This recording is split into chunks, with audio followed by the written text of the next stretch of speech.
The Commodore 64, commonly called C64, C equals 64, occasionally CBM 64, or VIC 64, is an 8-bit home computer introduced in January 1982 by Commodore International. Listed in the Guinness Book of World Records as the highest-selling single computer model of all time, independent estimates place the actual numbers sold between 10 and 17 million units. Volume production started in early 1982, with machines being released onto the market in August at a price of $595. Preceded by the Commodore VIC-20 and Commodore PET, the C64 takes its name from its 64 kilobytes of RAM, and has favorable sound and graphical specifications when compared to contemporary systems such as the Apple II. While the Apple cost around $1,200, it was sold as a complete system with disk drive and dedicated monitor. The C64's $595 price included only the computer itself. The Tandy TRS-80 Color Computer was initially priced at $399, but has only 4 kilobytes RAM and cannot match the C64's graphics and sound abilities. The C64 dominated the low-end computer market for most of the 1980s.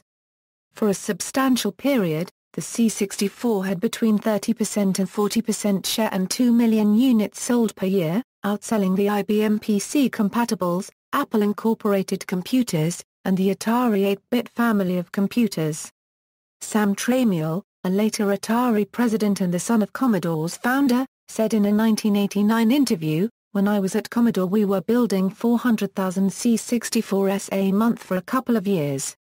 Part of the Commodore 64's success was because it was sold in retail stores instead of just electronics and/or computer stores.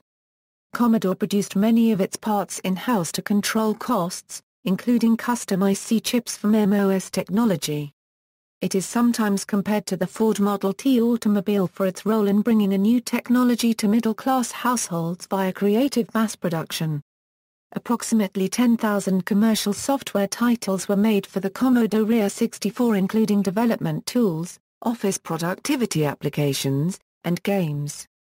C64 emulators allow anyone with a modern computer, or a compatible video game console, to run these programs today. The C64 is also credited with popularizing the computer demo scene and is still used today by some computer hobbyists. In 2008, 17 years after it was taken off the market, research showed that brand recognition for the model was still at 87%. History. In January 1981, MOS Technology, Incorporated, Commodore's integrated circuit design subsidiary, initiated a project to design the graphic and audio chips for a next-generation video game console. Design work for the chips, named MOS Technology VIC-I and MOS Technology SID, was completed in November 1981. Commodore then began a game console project that would use the new chips called the Ultimax, or alternatively the Commodore Max machine, engineered by Yash Terakura from Commodore Japan. This project was eventually cancelled after just a few machines were manufactured for the Japanese market. At the same time, Robert Bob Russell and Robert Bob Jans were critical of the current product lineup at Commodore, which was a continuation of the Commodore PET line aimed at business users. With the support of Al Charpentier and Charles Winterbull, they proposed to Commodore CEO Jack Tramiel a true low-cost sequel to the VIC-20. Tramiel dictated that the machine should have 64 kilobytes of random access memory. Although 64 kilobytes of dynamic random access memory cost over $100 at the time, he knew that DRAM prices were falling, and would drop to an acceptable level before full production was reached. In November, Tramiel set a deadline for the first weekend of January, to coincide with the 1982 Consumer Electronics Show. The product was codenamed the VIC-40 as the successor to the popular VIC-20. The team that constructed it consisted of Bob Russell, Bob Jans and David A. Ziembicki. The design, prototypes and some sample software were finished in time for the show, after the team had worked tirelessly over both Thanksgiving and Christmas weekends. The machine incorporated Commodore BASIC 2.0 in ROM. BASIC also served as the user interface shell and was available immediately on startup at the ready prompt. When the product was to be presented, The VIC-40 product was renamed C64 to fit the contemporary Commodore business products lineup, which contained the P128 and the B256, both named by a letter and their respective total memory size. The C64 made an impressive debut at the January 1982 Consumer Electronics Show, as recalled by production engineer David A. Ziembicki. "All we saw at our booth were Atari people with their mouths dropping open, saying, 'How can you do that for $595? The answer, as it turned out, was vertical integration. Thanks to Commodore's ownership of MOS Technologies' semiconductor fabrication facilities, each C64 had an estimated production cost of only $135. Winning the market war. The C64 faced a wide range of competing home computers at its introduction in August 1982. With a lower price and more flexible hardware, it quickly outsold many of its competitors. In the United States, the greatest competitors were the Atari 8-bit 400 and 800, and the Apple II. The Atari 400 and 800 had been designed to accommodate previously stringent FCC emissions requirements and so were expensive to manufacture. The latest revision in the aging Apple II line, the Apple II, had higher resolution graphics modes than the C64. Upgrade capability for the Apple II was granted by internal expansion slots, while the C64 had only a single external ROM cartridge port for bus expansion. However, the Apple used its expansion slots for interfacing to common peripherals like disk drives, printers and modems. The C64 had a variety of ports integrated into its motherboard which were used for these purposes, usually leaving the cartridge port free. All four machines had similar standard memory configurations in the years 1982/83, 48K for the Apple II Plus and 48K for the Atari 800. At upwards of $1,200, the Apple II was about twice as expensive, while the Atari 800 cost $899. One key to the C64's success was Commodore's aggressive marketing tactics, and they were quick to exploit the relative price-performance divisions between its competitors with a series of television commercials after the C64's launch in late 1982. The company also published detailed documentation to help developers, while Atari initially kept technical information secret. At a mid-1984 conference of game developers and experts at Origin's Game Fair, Dan Bunton, Sid Meier, and a representative of Avalon Hill all stated that they were developing games for the 64 first as the most promising market. In April 1986, Computer Gaming World published a survey of 10 game publishers which found that they planned to release 43 Commodore 64 games that year, compared to 19 for Atari and 48 for Apple II. And that year Alan Miller stated that Accolade developed first for the C64 because it will sell the most on that system. Commodore sold the C64 not only through its network of authorized dealers, but also through department stores, discount stores, toy stores and college bookstores. The C64 had a built-in RF modulator and thus could be plugged into a television set. This allowed it to compete directly against video game consoles such as the Atari 2600. Like the Apple II, the C64 could also output baseband composite video and thus could be plugged into a specialized monitor for a sharper picture. Unlike the II, the C64's baseband NTSC output capability included separate luminance chroma signal outputs equivalent to S-video, for connection to the Commodore 1702 monitor. Aggressive pricing of the C64 is considered to be a major catalyst in the North American video game crash of 1983. In January 1983, Commodore offered a $100 rebate in the United States on the purchase of a C64 to anyone trading in another video game console or computer. To take advantage of this rebate, some mail-order dealers and retailers offered a Timex Sinclair 1000 for as little as $10 with purchase of a C64, so the consumer could send the TS-1000 to Commodore, collect the rebate, and pocket the difference. Timex Corporation departed the computer market within a year. Commodore's tactics soon led to a price war with the major home computer manufacturers. The success of the VIC-20 and C64 contributed significantly to the exit of Texas Instruments and other smaller competitors from the field. The price war with Texas Instruments was seen as a personal battle for Commodore President Jack Tramiel. TI's subsequent demise in the home computer industry in October 1983 was seen as revenge for TI's tactics in the electronic calculator market in the mid-1970s, when Commodore was almost bankrupted by TI. Computer Gaming World stated in January 1985 that companies such as Epix that survived the video game crash did so because they jumped on the Commodore bandwagon early. In Europe, the primary competitors to the C64 were the British-built Sinclair ZX Spectrum, BBC Microcomputer and the Amstrad CPC 464. In the UK, the Spectrum had been released a few months ahead of the C64, and was selling for less than half the price. The Spectrum quickly became the market leader and Commodore had an uphill struggle against the Spectrum. The C64 debuted at £399 in early 1983, while the 48K Spectrum cost £175. The C64 went on to rival the Spectrum in popularity in the latter half of the 1980s. Adjusted to the size of population, the popularity of Commodore 64 was the highest in Finland, where it was subsequently marketed as the computer of the Republic. By mid-1986, Commodore had sold 3.5 million C64s, with about 1 million sold in 1985. Although the company reportedly attempted to discontinue the C64 more than once in favor of more expensive computers such as the 128, demand remained strong. That year Commodore introduced the 64C, a redesigned 64, which Compute saw as evidence that contrary to C64 owners' fears that the company would abandon them in favor of the Amiga and 128, the 64 refuses to die. Its introduction also meant that Commodore raised the price of the C64 for the first time, which the magazine cited as the end of the home computer price war. Software sales also remained strong.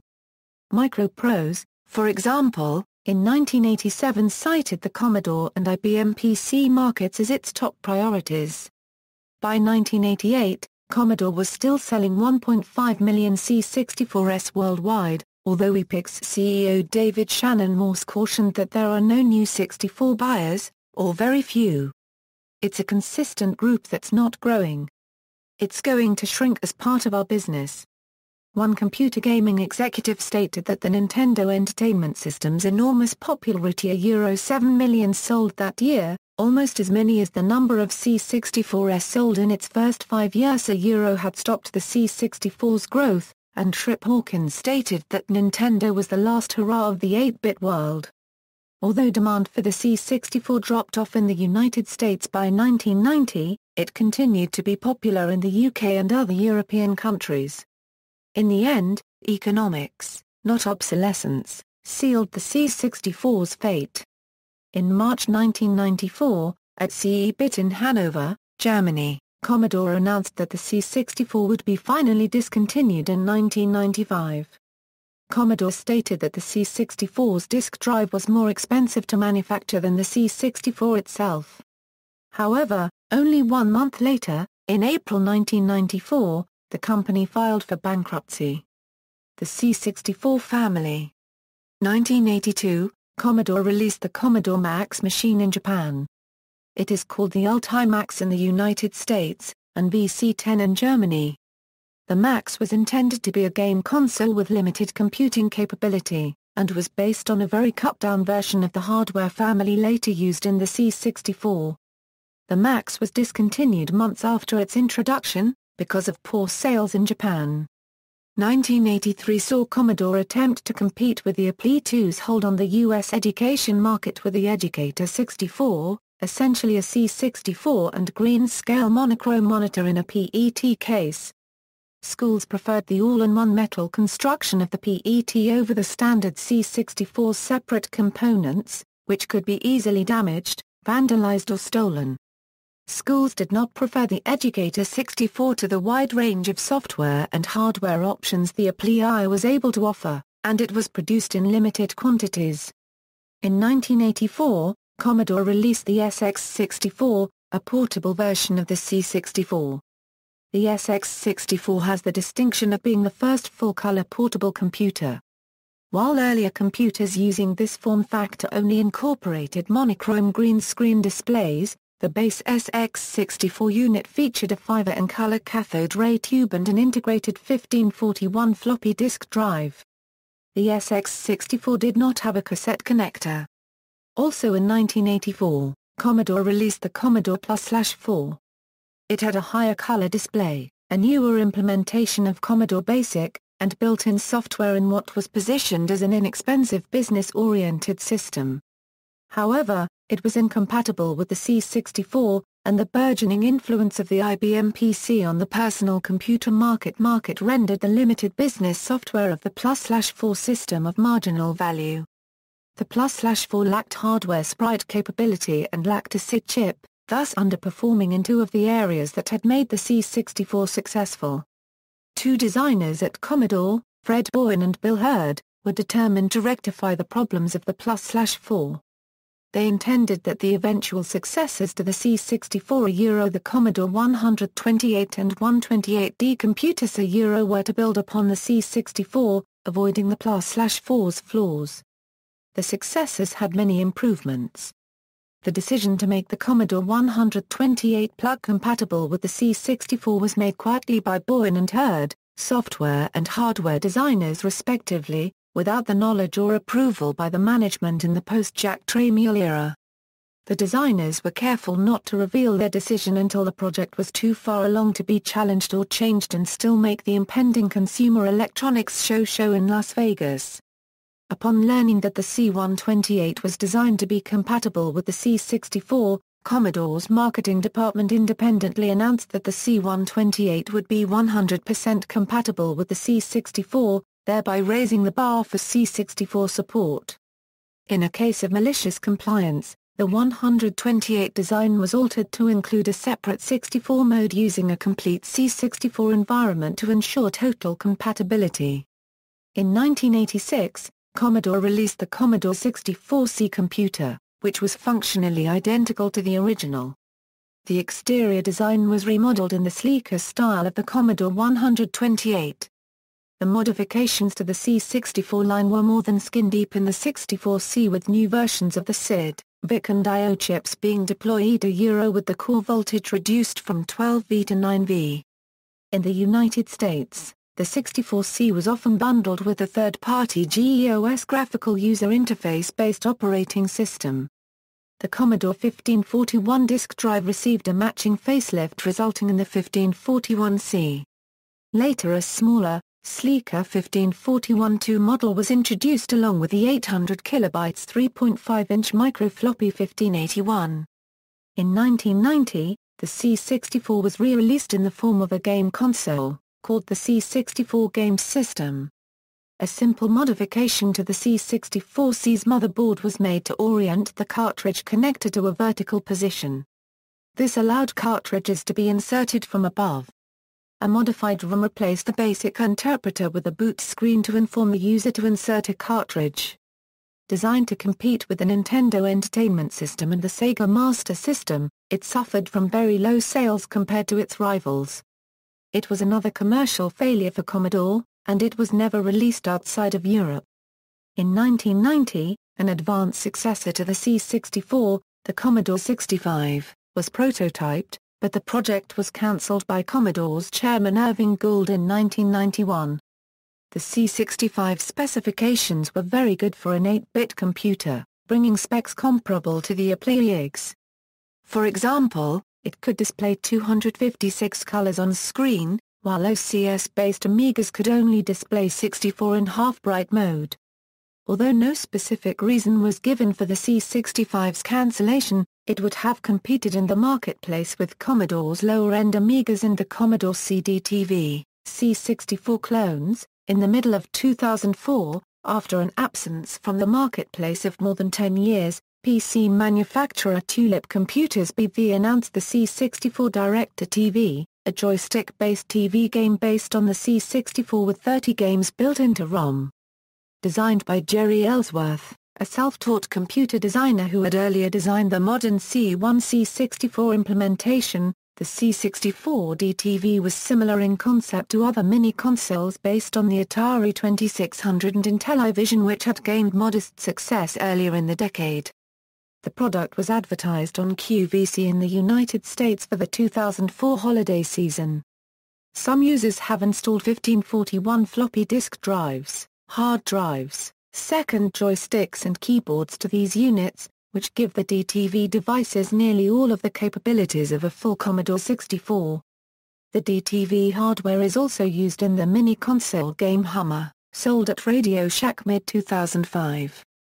C64 enthusiasts still develop new hardware, including Ethernet cards, specially adapted hard disks and flash card interfaces. Brand reuse. In 1998, the C64 brand was reused for the Webbit Internet Computer, a low-powered Internet-oriented, all-in-one x86 PC running Windows 3.1. Despite its Commodore 64 nameplate, the C64 Webbit was not directly compatible with the original, nor did it share its appearance. PC clones branded as C64X sold by Commodore USA, LLC, a company licensing the Commodore trademark, began shipping in June 2011.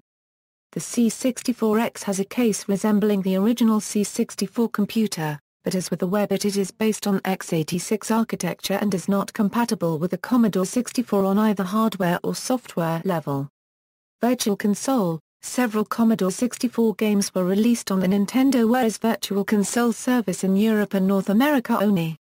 The games were removed from the service as of August 2013 for unknown reasons. Software. In 1982, the C64's graphics and sound capabilities were rivaled only by the Atari 8-bit family, and appeared exceptional when compared with the widely publicized Atari VCS and Apple II. The C64 is often credited with starting the computer subculture known as the demoscene. It is still being actively used in the demoscene, especially for music. Unfortunately, the differences between PAL and NTSC C64S caused compatibility problems between US/Canadian C64S and those from most other countries. The vast majority of demos run only on PAL machines. Even though other computers quickly caught up with it, the C64 remained a strong competitor to the later video game consoles Nintendo Entertainment System and Sega Master System, thanks in part to its by then established software base, especially outside of North America, where it comprehensively outsold the NES. BASIC. As was common for home computers of the early 1980s, the C64 incorporated a RAM-based version of the BASIC programming language. There was no operating system as such. The kernel was accessed via BASIC commands. The disk drive had its own microprocessor, much like the Atari 800.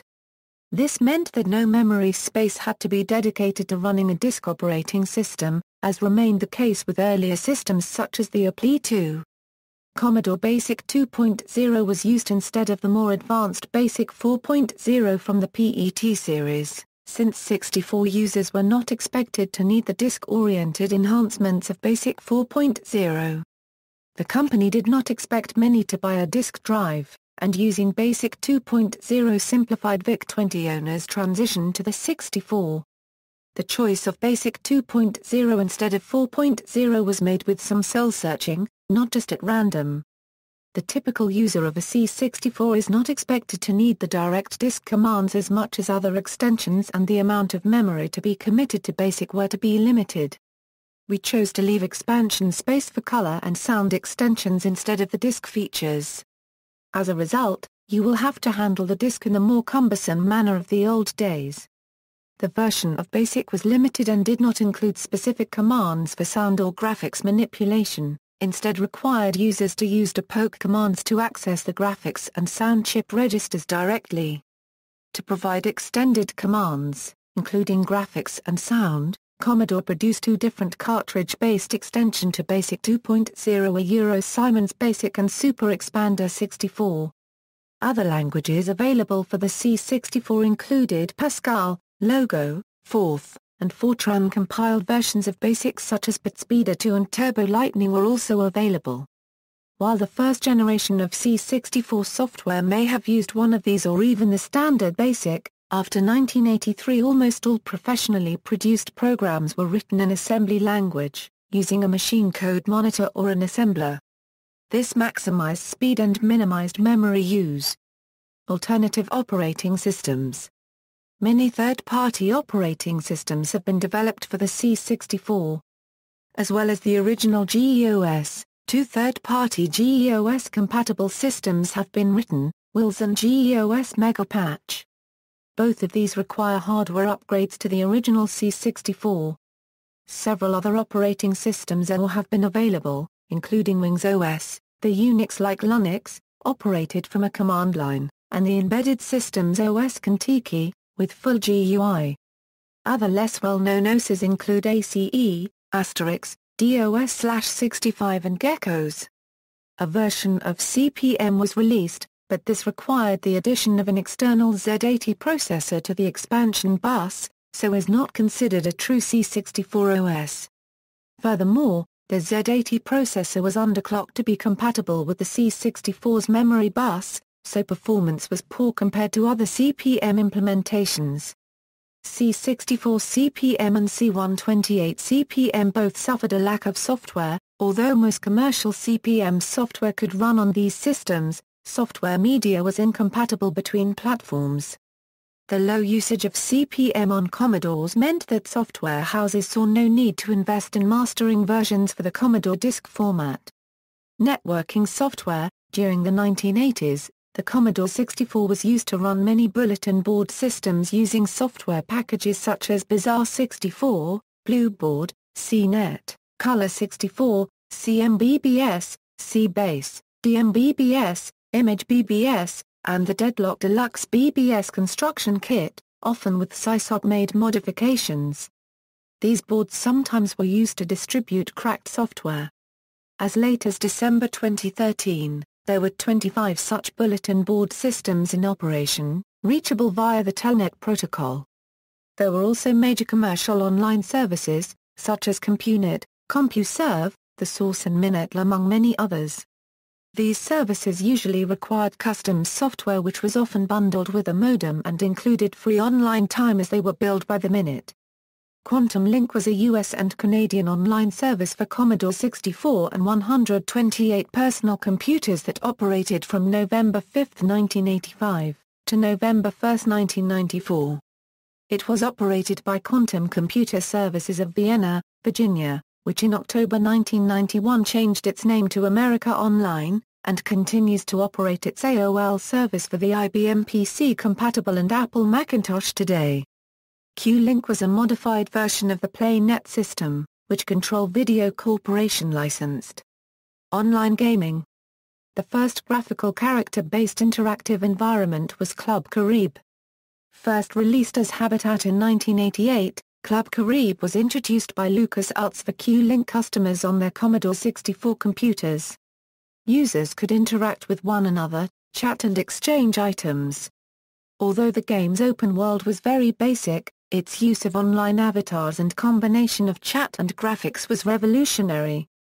Online graphics in the late 1980s were severely restricted by the need to support modem data transfer rates as slow as 300 bits per second.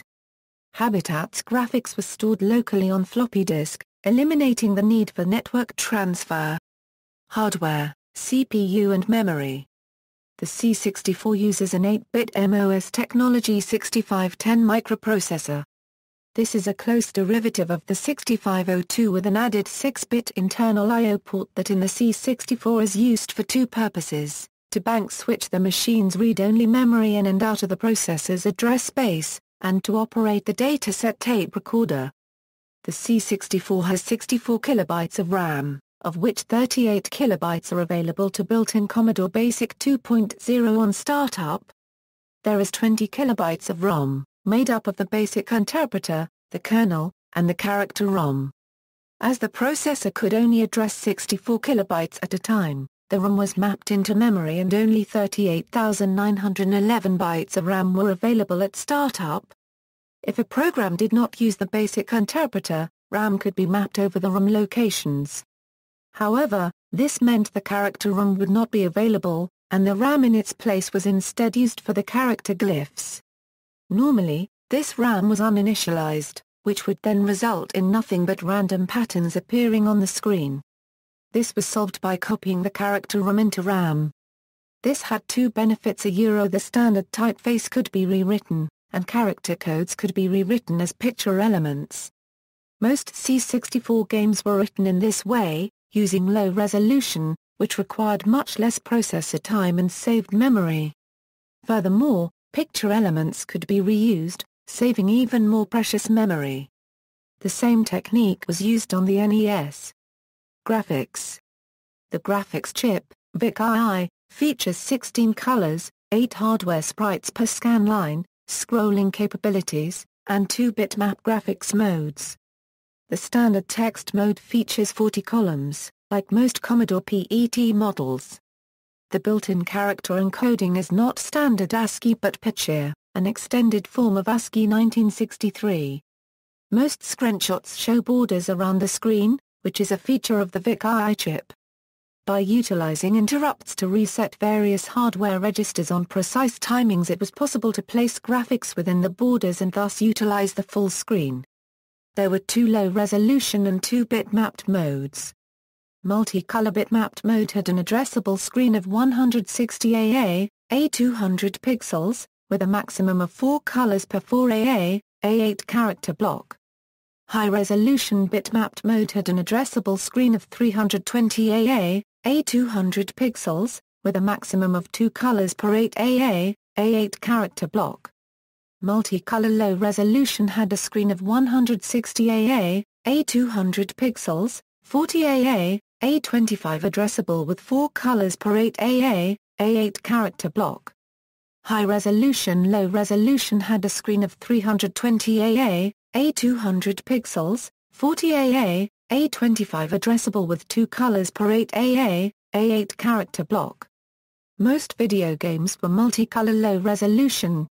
This allowed only block-by-block character animation due to the limited addressable space. However, further innovation allowed video chips to automate sprites and vertical and horizontal scrolling pixel by pixel, allowing graphics to work smoothly and quickly regardless of the video mode. Some animation, like bullets, used character animation when sprites were unavailable. Sound.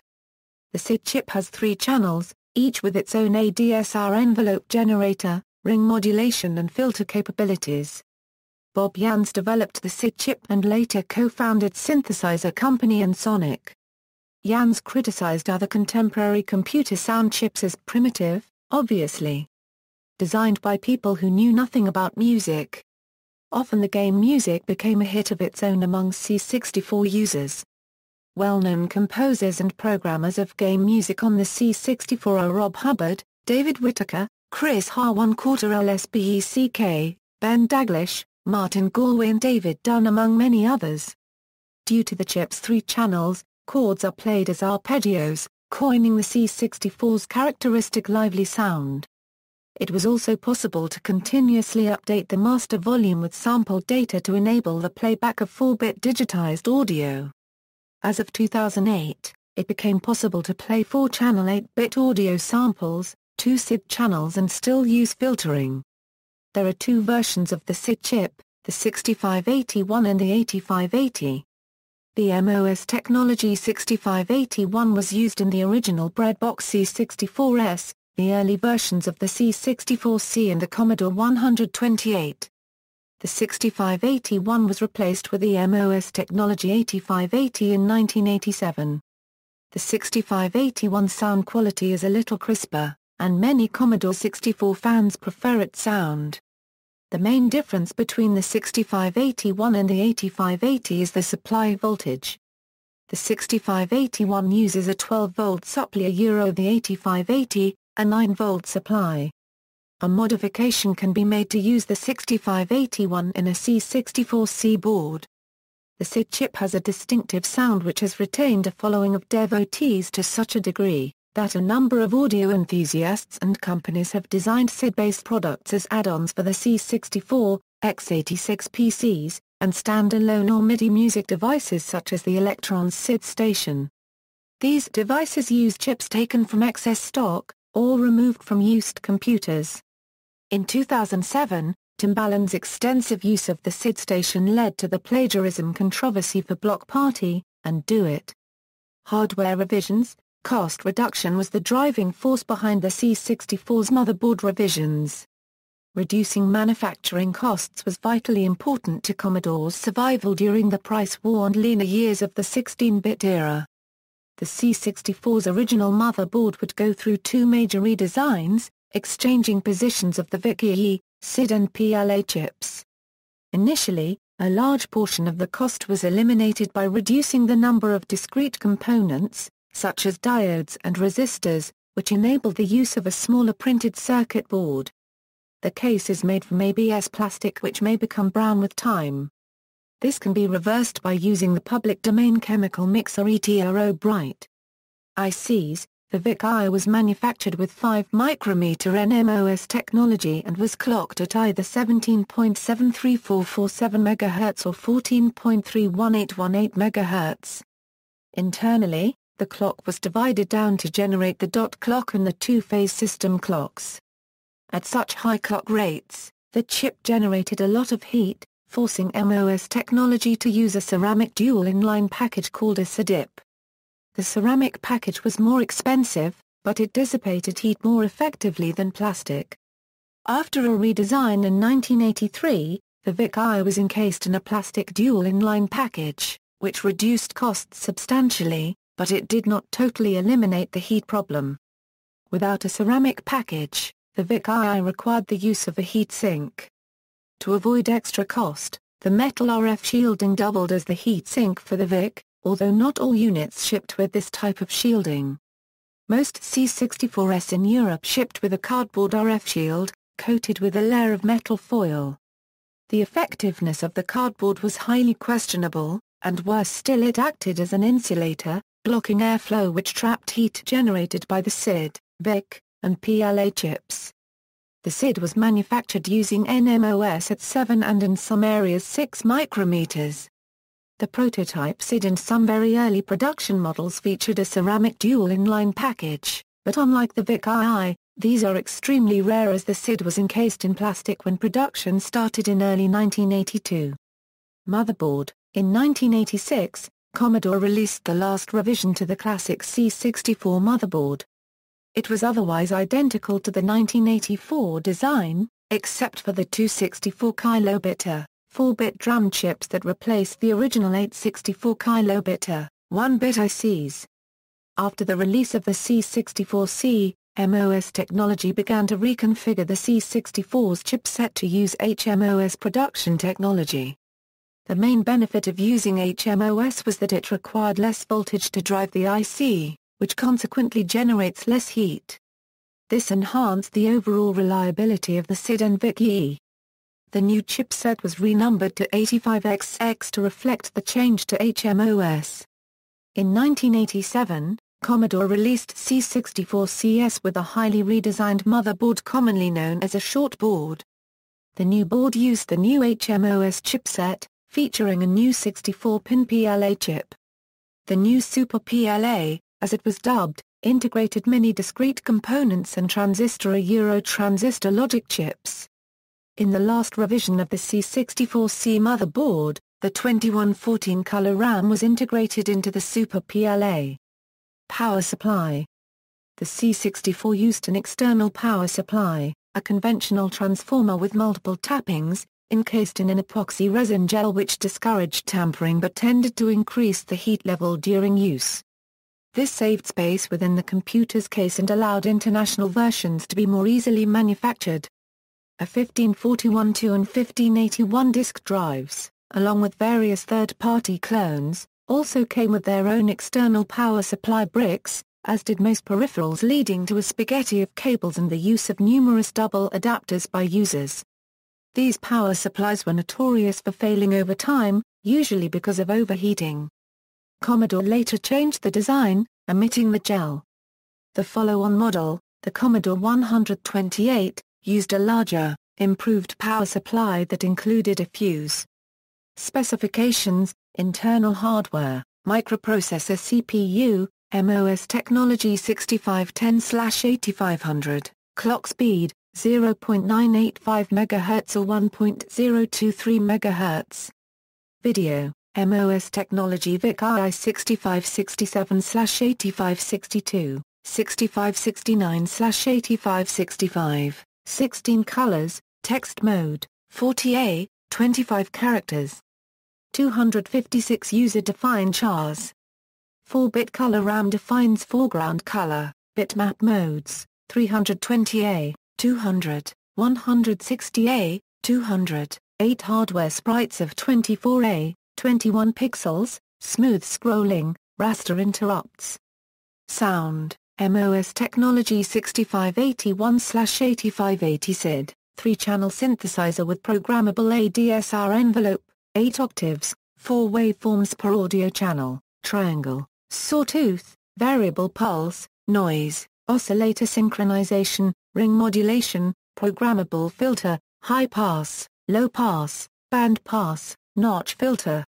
Input-output, 265/26 complex interface adapters, 16-bit parallel I/O, 8-bit serial I/O, 24 hours time of day clock, with programmable alarm clock, 16-bit interval timers. RAM, 64 KB, of which 38 KB were available for basic programs, 512 bytes color RAM, expandable to 320 KB with Commodore 1764 256 KB RAM expansion unit. Although only 64 KB directly accessible. A REU mostly intended for GEOS. A reuse of 128 KB and 512 KB, originally designed for the C-128, were also available, but required the user to buy a stronger power supply from some third-party supplier. With the 1764 this was included. Creative Micro Designs also produced a 2 MB REU for the C-64 and C-128, called the 1750 XL. The technology actually supported up to 16 MB, but 2 MB was the biggest one officially made. Expansions of up to 16 MB were also possible via the CMD Super CPU. ROM, 20 kilobytes. I/O ports and power supply. I/O ports, ROM cartridge expansion slot, integrated RF modulator antenna output via a RCA connector. The use channel could be adjusted from number 36 with the potentiometer to the left. 8-pin DIN connector containing composite video output, separate YC outputs and sound input-output. Beware that this is the 262° version of the plug, not the 270° circular version. Also note that some early C64 units use a 5-pin DIN connector that carries composite video and luminance signals, but lacks a chroma signal. Serial bus for CBM printers and disk drives, PET-type Commodore dataset 300 board tape interface edge connector with digital cassette motor right key send signals, ground and plus 5 VDC lines. The cassette motor is controlled by a plus 5 VDC signal from the 6502 CPU. The 9 VAC inputs is transformed into unregulated 6.36 VDC which is used to actually power the cassette motor. User port, 2A, screwless DE9M game controller ports, each supporting 5 digital inputs and 2 analog inputs. Available peripherals included digital joysticks, analog paddles, a light pen, the Commodore 1351 mouse, and graphics tablets such as the Koala Pad. Power supply, 5 VDC and 9 VAC from an external power brick, attached to a 7-pin female DIN connector on the computer. The 9-volt AC is used to supply power via a charge pump to the SID sound generator chip, provide 6.8 V via a rectifier to the cassette motor, a 0 pulse for every positive half wave to the time of day input on the CIA chips, and 9 volts AC directly to the user port. Thus, as a minimum, a 12 V square wave is required. But a 9 V sine wave is preferred. Memory map. Note that even if I/O chips like VIC II only uses 64 positions in the memory address space, it will occupy 1024 addresses because some address bits are left undecoded. Peripherals. Response. Byte in July 1983 stated that the 64 retails for $595. At that price it promises to be one of the hottest contenders in the under $1,000 personal computer market.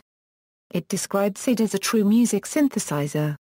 The quality of the sound has to be heard to be believed, while criticizing the use of Commodore BASIC 2.0, the slow disk access, and Commodore's quality control. See also: Commodore SX64 Euro portable version, History of personal computers, Commodore 64 peripherals, List of Commodore 64 games, Commodore 64 demos, Commodore Max Machine Euro the Commodore 64's predecessor, Commodore 128 Euro the Commodore 64's descendant, C1 Euro programmable FPGA clone, C64 Direct-to-TV Euro ASIC clone with 30 built-in games, IDE 64 Euro PATA interface cartridge for the C64, Super CPU, CPU upgrade for C64 and C128, footnotes. References. External links: Commodore 64, 8-bit legend 12-minute video compilation of Commodore 64 nostalgia and history, C64 Preservation Project discusses preservation of classic software for the Commodore 64, Commodore 64 at DMOZ, the history of the Commodore 64, C64.com the home of Commodore 64 software and interviews with many game producers, Commodore 64 history, manuals, and photos, extensive collection of information on C64 programming, a history of gaming platforms, the Commodore 64 from October 2007, images of the C64 prototype from 2003, a Commodore 64 web server using Katiki v2.3, Commodore 8-bit web links project 70 sites and counting, Commodore 64 search engine plus cloud, Commodore 64 still loved after all these years, CNN, the Commodore 64 at 25.